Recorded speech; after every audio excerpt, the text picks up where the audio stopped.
when I first was, I didn't take a whole lot of files. My first metal shop instructor told us how wonderful files were, and I didn't really believe him. And I was working on my car.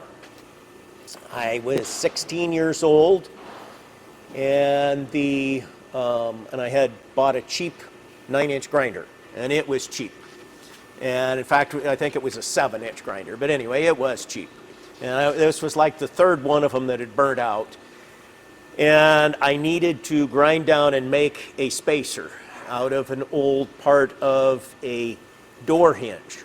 So I had torched the door hinge off, and it had about 1/4 of an inch left up on it. And I went off to go get the new grinder, and in the meantime, my dad said, I'm going to play with this while you're gone, and I might show you something, son.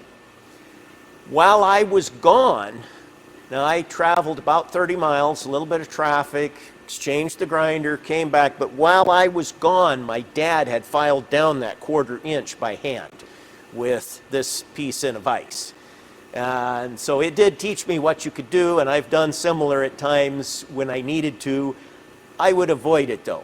My old elbows, I can feel when the joints have been used doing that a lot. I used to hacksaw a lot of material off of stock racks too. Portaband, good thing, beautiful.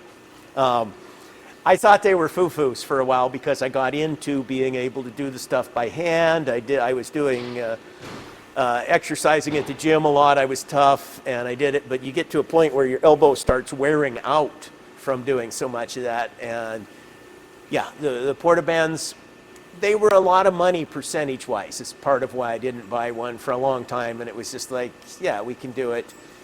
You get tired after a while. I'd go over to a stock rack, and instead of pulling the stock in the shop, I'd take a hacksaw, and I would hacksaw through an 1.25-inch shaft regularly, just by hand. That was just what we did in those days. And that way you didn't have to bring the whole thing in. You didn't have to bother the forklift driver. Anyway, we don't do that now. And Portabands come with battery version too. So anyway,